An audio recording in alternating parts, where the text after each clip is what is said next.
अस्सलामुअलैकुम नाज़रीन, मैं हूं जुल्फ़िकार रशीद खान और आप देख रहे हैं K9 सिटी न्यूज़। हर सख्त नजर। अस्सलाम वालेकुम। मैं अमजदुल्ला खान, स्पोक्समैन एमबीटी। जैसा कि आप लोग जानते हैं कि आज जो है मेदक में एक नाखुशगवार वाक़या पेश आया। ये वाक़या क्या है पहले तो मैं वो बयान करूंगा, उसके बाद में जो पुलिस का फेलियर है, सिस्टम का फेलियर है। एक मिनहाजुल उलूम मदरसा है।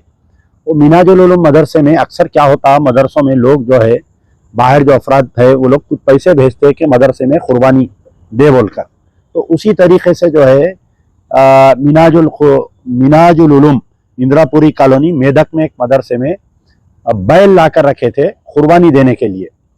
तो हर चीज़ है उनके पास, डॉक्टर सर्टिफिकेट है और आपके कहाँ से जानवर खरीदे सो ये है। तकरीबन 2-2:30 बजे के करीब में कुछ शरपसंद अनासिर, अब वो बोलिए आप हिंदू युवा वाहिनी वाले बोलिए, गौरक्षा समिति बोलिए, जो नाम बोलना है बोलिए, बीजेपी बोलिए, आरएसएस बोलिए, ये लोग वहां पर आकर जमा होके वो जानवरों को जो चर रहे थे जानवर, उनके ऊपर एतराज करके जानवरों को खींच के लेके जाने की कोशिश किए। मदरसे के लोग जमा हुए, वहां पर जमा होके एतराज किए। तो तकरीबन 1 घंटे तक ये सिलसिला चलते रहा। ये लोग क्या किए कि गलतफहमी फैलाए पूरा, ये जो एंटी सोशल एलिमेंट्स है अपने व्हाट्सएप ग्रुप्स में डाल के कि यहाँ पर जो है मदरसे में गाय काटी जा रही है बोलकर तकरीबन 100-150 लोगों को ये लोग जमा किए। जमा करके मुसलसल धरना देते रहे। मेदक पुलिस खामोश तमाशा रही। उसके बाद में जानवर को खींच के जबरदस्ती लेकर गए और वहां पर मौजूद जो मुसलमान लोग थे उनके ऊपर हमला किए। उसके बाद में ये लोग एक जुलूस निकाले। तकरीबन 12 किलोमीटर एरिया तक ये लोग जुलूस फिरते रहा। तकरीबन 3 घंटे तक लॉलेसनेस चलते रहा। जय सिया राम मुसलमानों के खिलाफ में जहां जहां मुसलमानों के प्रॉपर्टीज दिखे। एक आर्थोपेडिक हॉस्पिटल में ये बच्चे कोई जख्मी होके वहां पर गए इलाज कराने, तो वो दवाखाने का पूरा तोड़ फोड़ कर दिए, उसका आईना फोड़ दिए। एक कोई डॉक्टर जा रहे थे गाड़ी में, उनको रोक के मारे। तकरीबन 7 से 8 मुसलमानों को शदीद जख्मी करे। तो अब मेरा बोलने का मतलब ये है कि मेदक पुलिस 3 बजे से लेके रात के 10-11 बजे तक क्यों खामोश थी? इनको क्यों मौका दिए करने का? क्या वजह है ये हालिया में जो बीजेपी का एमपी रघुनंदन राव जीता, उस दिन से ये सिलसिला चलते आ रहा है और मेदक पुलिस खामोश है।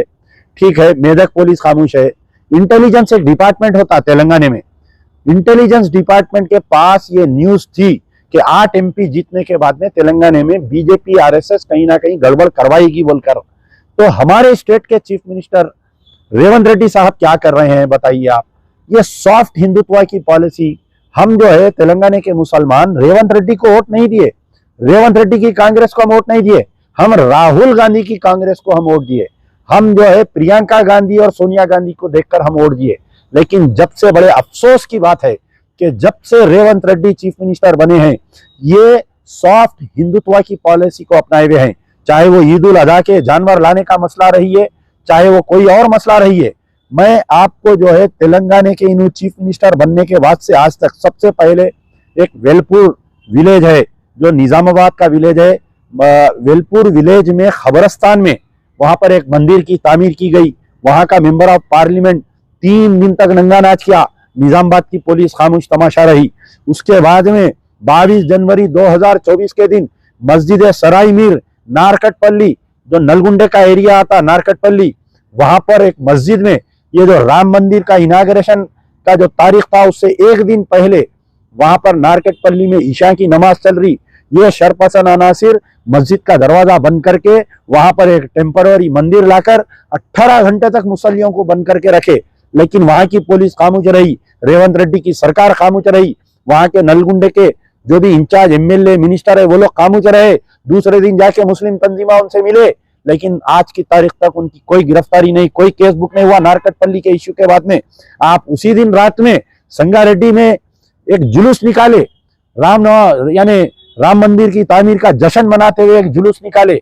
जुलूस निकालने के बाद में एक छोटा सरका वाकये को बहाना बनाकर कि किसी बालकनी से चप्पल आई, एक मासूम बच्चे की चप्पल गिरी आंख पे बोल के बहाना बना के उसके घर में घुस के उसको मारे, उसकी दुकान को जला दिए। संगारेड्डी पुलिस खामोश तमाशा रही। उसके बाजुक में दौलताबाद में एक बच्चे को पकड़ के मार के नंगा करके उसको परेड कराए।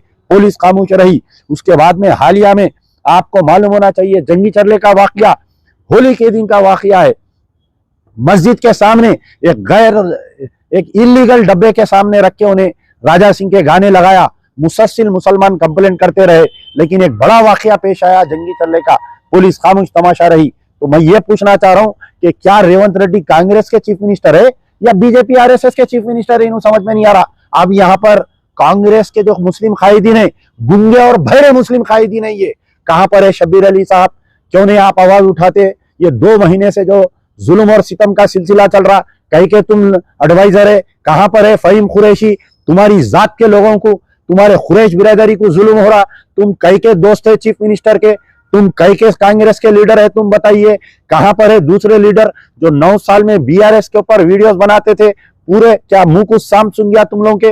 कहां पर है वो यूट्यूबर्स, कहां पर है वो फेसबुक जर्नलिस्ट जो हर छोटी मोटी बात पे जो है कांग्रेस की तायद में वीडियोस बनाते थे, आज क्यों खामोश है। आज मेदक के ऊपर क्यों नहीं बोल रहे तुम, तुम्हारे मुंह को सांप सुन गया क्या, बताइए आप। मैं डिमांड करता हूं कि मेदक के एसपी को इमीडिएटली सस्पेंड करना चाहिए, पूरा इलाके को सीआरपीएफ के हवाले करना चाहिए। और मेदक का हम जब से बात मालूम हुई, मैं मुसलसल मेदक के एसपी को फोन मिला रहा हूं, मेदक के डीएसपी से बात किया, वहां के जख्मियों से बात कर रहा हूं, इंटेलिजेंस वालों से बात कर रहा हूं, पूरों से हम मजलिस बचाओ तहरीक चौकन्ना है। और तमाम मुसलमानों से ये, क्योंकि 2 दिन के कल और परसों भी ईद उल अज़हा है और ऐसे वाकयात पेश आने वाले हैं। ये लोग चाह रहे हैं कि तेलंगाना को जो है बीजेपी का लेबोरेटरी बनाकर पेश करे। ये बीजेपी आरएसएस की हिम्मत इसलिए हुई कि 8 सीट वो लोग तेलंगाना में जीते। 8 सीट किस लिए जीते, रेवंत रेड्डी के गलत फैसलों से। चिवल्ले में डॉक्टर रंजीत रेड्डी को कैंडिडेट बनाए, जो बदनामे जमाना कैंडिडेट था बीआरएस का, आप उसको कैंडिडेट बनाए। सिकंदराबाद में बीजेपी की जीत इसलिए हुई कि आप नागेंद्र को कैंडिडेट बनाए, आप 2 साल तक मुहिम चलाए खिलाफ में, लेकिन उसको कैंडिडेट बनाए।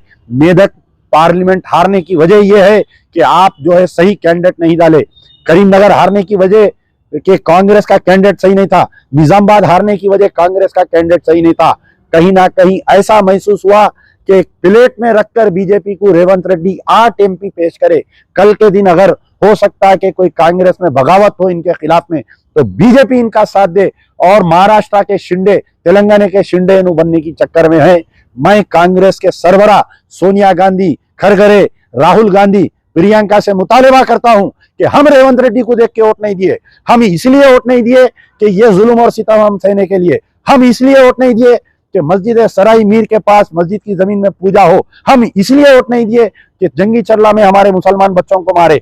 हम कांग्रेस को इसलिए वोट नहीं दिए दौलताबाद में हमारे बच्चे को नंगा नाच करे। हम इसलिए कांग्रेस को वोट नहीं दिए कि संगारेड्डी में हमारे दुकानों को जलाए।